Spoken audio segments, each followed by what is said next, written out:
दोस्तों, भगवान श्री कृष्ण ने अपने जीवन में कई उपदेश दिए हैं जो आज भी हमारे लिए प्रासंगिक हैं। इन उपदेशों में जीवन जीने का सही तरीका, कर्म करने का तरीका, दूसरों के साथ कैसे व्यवहार करना चाहिए आदि शामिल हैं। इन उपदेशों को अपने जीवन में अपनाकर आप एक बेहतर इंसान बन सकते हैं और अपने जीवन को सफल बना सकते हैं। तो बिना समय को गवाए चलिए सुनते हैं सफलता दिलाने वाले भगवान श्री कृष्ण के 10 उपदेश। जब कोई व्यक्ति सफल होता है तो उसे अक्सर अहंकार आ जाता है। वह दूसरों के प्रति सम्मान दिखाना छोड़ देता है और खुद को श्रेष्ठ समझने लगता है। ऐसा इसलिए होता है क्योंकि वह भूल जाता है कि उसे जो भी कुछ मिला है वह सब किसी न किसी के सहयोग से मिला है। बचपन में चलना सीखने के लिए हमें जमीन पर झुकना पड़ता है। बड़े होने पर हमें दूसरों से आशीर्वाद लेने के लिए भी झुकना पड़ता है। किसान को फसल काटने के लिए भी झुकना पड़ता है। कुएं से पानी निकालने के लिए पात्र को झुकना पड़ता है। भगवान से आशीर्वाद पाने के लिए हमें भी झुकना पड़ता है। आंधियों में वृक्ष सुरक्षित रहने के लिए झुक जाते हैं। सम्मान पाने के लिए हमें भी झुकना पड़ता है। झुकना आत्मसम्मान खोने का प्रतीक नहीं है, यह विनम्र होने का प्रतीक है। विनम्र व्यक्ति दूसरों के प्रति सम्मान दिखाता है और उनकी मदद के लिए तैयार रहता है। मनुष्य को सफल होने के लिए झुकना सीखना चाहिए। झुकने से हम दूसरों के प्रति सम्मान दिखाते हैं और उनका सहयोग प्राप्त करते हैं। झुकने से हम अपने अहंकार को दूर कर सकते हैं और एक अच्छे इंसान बन सकते हैं। दोस्तों, हम मनुष्य हैं और इस आकाश की ऊंचाइयों तक पहुंचने के लिए हमें किसी पक्षी की भांति पंखों की जरूरत नहीं है, बल्कि हम जितना झुकेंगे उतना ही हम ऊपर उठते चले जाएंगे। जीवन में सफलता प्राप्त करने के लिए हमें निरंतर प्रयासशील रहना चाहिए, क्योंकि सफलता एक दिन में नहीं बल्कि नियमित प्रयासों और संघर्षों के माध्यम से ही प्राप्त होती है। जीवन में सफलता का मतलब सिर्फ आर्थिक उन्नति नहीं होता, बल्कि यह एक सकारात्मक मानवता की ओर बढ़ना होता है। हमें यह याद रखना चाहिए कि सफलता का सफर अनगिनत परिस्थितियों और चुनौतियों से भरा होता है, लेकिन अगर हम प्रतिस्पर्धा का सामना करते रहते हैं और कभी हार नहीं मानते तो हम अपने लक्ष्य की प्राप्ति में सफल होते हैं। भाग्य वहां तक नहीं पहुंचता जहां लोग सिर्फ हार मान लेते हैं, बल्कि जहां वे उठकर मेहनत और संघर्ष के माध्यम से अपना भविष्य बनाते हैं। इसलिए हमें हमेशा प्रेरित रहना चाहिए और अपने लक्ष्यों की प्राप्ति के लिए पूरी कोशिश करनी चाहिए। दोस्तों, क्रोध एक नकारात्मक भावना है।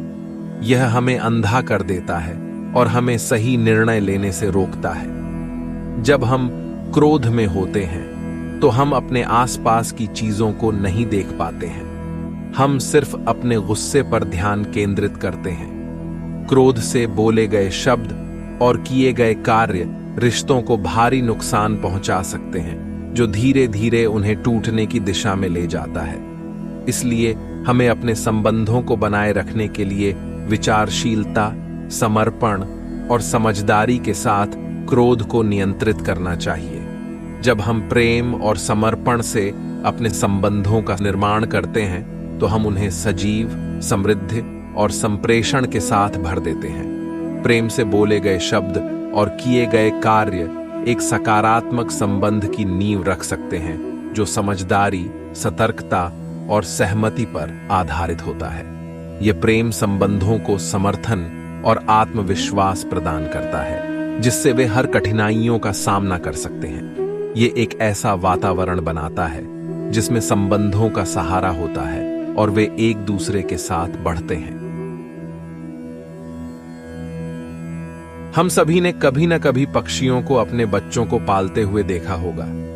पक्षी अपने बच्चों को भोजन, सुरक्षा और प्यार देते हैं। जब बच्चे बड़े हो जाते हैं और उनके पंख निकल आते हैं तो पक्षी उन्हें उड़ने की कला सिखाते हैं। पक्षी जानते हैं कि उनके बच्चे उड़ना सीखेंगे तभी वे अपने आप खाना ढूंढ पाएंगे और अपना रास्ता बना पाएंगे। इसलिए वे बच्चों को उड़ने की कला सिखाने के बाद उन्हें छोड़ देते हैं। मनुष्य भी अपने बच्चों को प्यार करते हैं और उनकी परवाह करते हैं, लेकिन अक्सर हम इस प्यार में इतना उलझ जाते हैं कि हम अपने बच्चों को उड़ने नहीं देते। हम उन्हें हर चीज में सहारा देते हैं और उनके लिए सब कुछ करना चाहते हैं। इससे बच्चे आत्मनिर्भर नहीं बन पाते हैं। वे दूसरों पर निर्भर हो जाते हैं और अपने जीवन में मुश्किलों का सामना नहीं कर पाते हैं। पक्षियों से हमें सीखना चाहिए कि हमें अपने बच्चों को उड़ने की कला सिखानी चाहिए, यानी कि उन्हें अच्छे संस्कार देने चाहिए और उन्हें आत्मनिर्भर बनाने के लिए प्रेरित करना चाहिए। दोस्तों, हम सभी ने कभी ना कभी बारिश के बाद कीचड़ से होकर घर जाने का अनुभव किया होगा। इस स्थिति में हम चप्पल पहनकर कीचड़ से बचने की कोशिश करते हैं, लेकिन चप्पल से उड़ने वाली कीचड़ की बूंदें हमारे कपड़ों को गंदा कर सकती हैं। इसी तरह जीवन में कुछ ऐसे लोग भी होते हैं जो हमें बुरी बातों से बचाने की कोशिश करते हैं, लेकिन उनकी बातों या कार्यों से हमें कभी-कभी शंका के दाग लग सकते हैं। इन लोगों के कारण हमें दुखी होने की जरूरत नहीं है।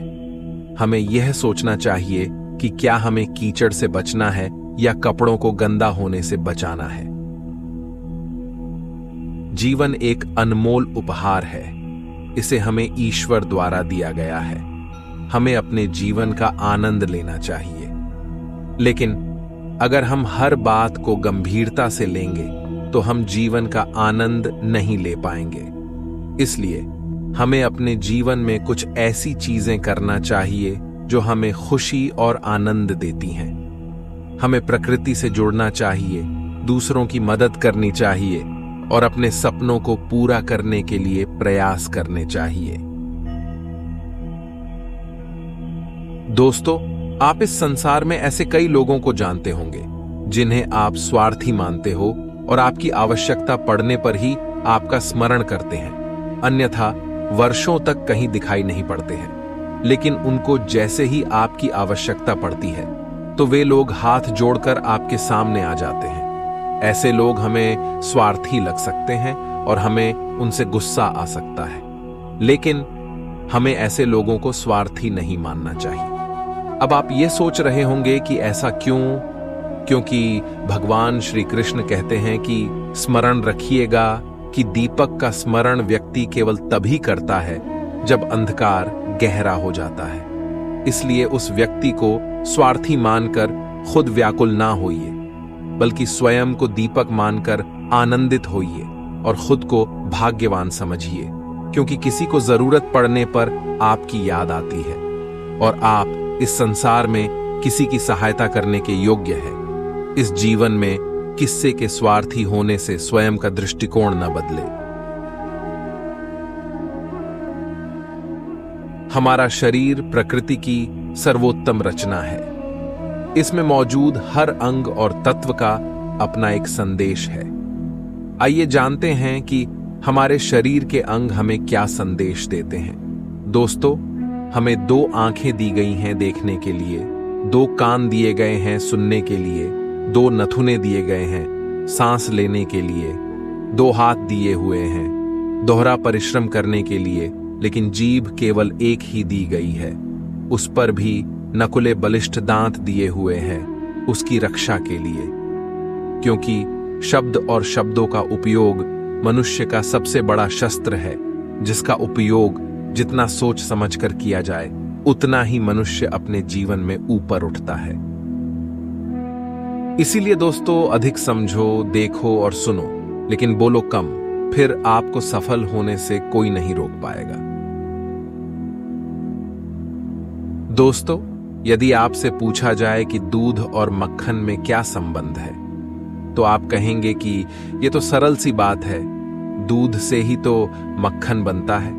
और यदि आपसे पूछा जाए कि इन दोनों में अंतर क्या है, तो कोई कहेगा कि एक तरल है तो दूसरा ठोस, तो कोई कहेगा कि एक जनक है तो दूसरी उसकी संतान है। नहीं, इन दोनों में अंतर है शुद्धता का, क्योंकि मक्खन दूध से कहीं अधिक शुद्ध होता है। दोस्तों, इस बात को कुछ इस प्रकार समझा जा सकता है कि यदि कोई कीट आकर उस पात्र में गिरे जिसमें दूध रखा हुआ है, तो आप उस समय क्या करते हैं? आप दूध को फेंक देते हैं। लेकिन यदि कोई कीट आकर उस पात्र में गिरे जिसमें मक्खन रखा हुआ है, तो आप क्या करते हैं? तो आप उस कीट को निकाल कर फेंक देते हैं, क्योंकि वो कीट मैला और दूषित है। ठीक उसी प्रकार यदि हमारा मन निर्मल ना हो, तो कुविचार रूपी ये कीट आपके मन को भी दूषित कर देगा। लेकिन यदि हमारा मन मक्खन के भांति शुद्ध हुआ, तो आपके मन में ठहरे हुए कुविचारों को स्वयं से ही मन से बाहर जाना होगा। इसीलिए हमेशा यह स्मरण रखिएगा कि इस संसार में कीट तो रहेंगे ही। अब आपको दूध बनना है या मक्खन बनना है, ये निर्णय आपका है। गंगा जल को इस संसार में सबसे अधिक शुद्ध माना जाता है। इसका कारण यह है कि गंगा जल का आविर्भाव हिमालय की पवित्र चोटियों से होता है। जहां से इसका प्रारंभ होता है, वहां का वातावरण भी शुद्ध होता है। इसलिए गंगा जल अपने जन्म से ही शुद्ध होता है। हमारा जीवन भी प्रारंभ होता है हमारे विचारों से। इसलिए हमें हमेशा अपने विचारों को शुद्ध रखना चाहिए, क्योंकि हमारे विचारों से हमारे शब्द बनते हैं। हमारे शब्दों से हमारे कार्य संपन्न होते हैं। हमारे कार्यों से हमारा स्वभाव बनता है। हमारे स्वभाव से हमारी आदतें बनती हैं। हमारी आदतों से हमारा चरित्र बनता है, और हमारा चरित्र संसार के समक्ष आदर्श के रूप में आता है। विचारों से आदर्श तक की ये यात्रा तभी शुभ होगी जब हमारे विचार शुभ और शुद्ध होंगे। शुद्धता एक ऐसा गुण है जो हमें सफल और सुखी बना सकता है। एक शुद्ध चरित्र वाला व्यक्ति ही एक आदर्श व्यक्ति होता है। इसलिए हमें अपने जीवन में शुद्धता को अपनाना चाहिए। हम सभी के जीवन में कभी न कभी यह प्रश्न उठता है कि जीवन का अर्थ क्या है। हम जन्म लेते हैं, फिर हम बड़े होते हैं और हम विवाह कर लेते हैं। फिर हमारी संतानें होती हैं, हम उनको पालते हैं और फिर हम वृद्ध हो जाते हैं और एक दिन इस संसार से चले जाते हैं। क्या यही जीवन है? आइए इसको एग्जाम्पल के थ्रू समझते हैं। एक जल के जीवन को देखें। वह सागर से भाप बनकर उठता है, मेघ बनकर बरसता है और फिर नदी बनकर सागर में वापस चला जाता है। लेकिन क्या वह कभी यह प्रश्न करता है कि उसका जीवन क्या है? नहीं। जब वह सागर में होता है तो वह असंख्य जीवों को जीवन देता है। जब वह मेघ बनकर बरसता है तो किसानों को फसल उगाने की आशा देता है। जब वह नदी बनकर बहता है तो किनारों पर वनस्पतियों को जीवन देता है। क्या वह कभी यह सोचता है कि उसका जीवन क्या है? नहीं। वह बस अपने धर्म का पालन करता है और दूसरों को आनंद देता है। तो हमें भी अपने जीवन का अर्थ ढूंढने की कोशिश करने की जरूरत नहीं है। बस हमें अपने धर्म का पालन करना चाहिए और दूसरों को आनंद देना चाहिए। इससे हमारा जीवन सार्थक बन जाएगा। बस इस जीवन को अच्छे कर्म करते हुए जो और जितना हो सके सबको आनंद देते रहिए। फिर आपका मन प्रसन्न होकर बोलेगा, राधे राधे।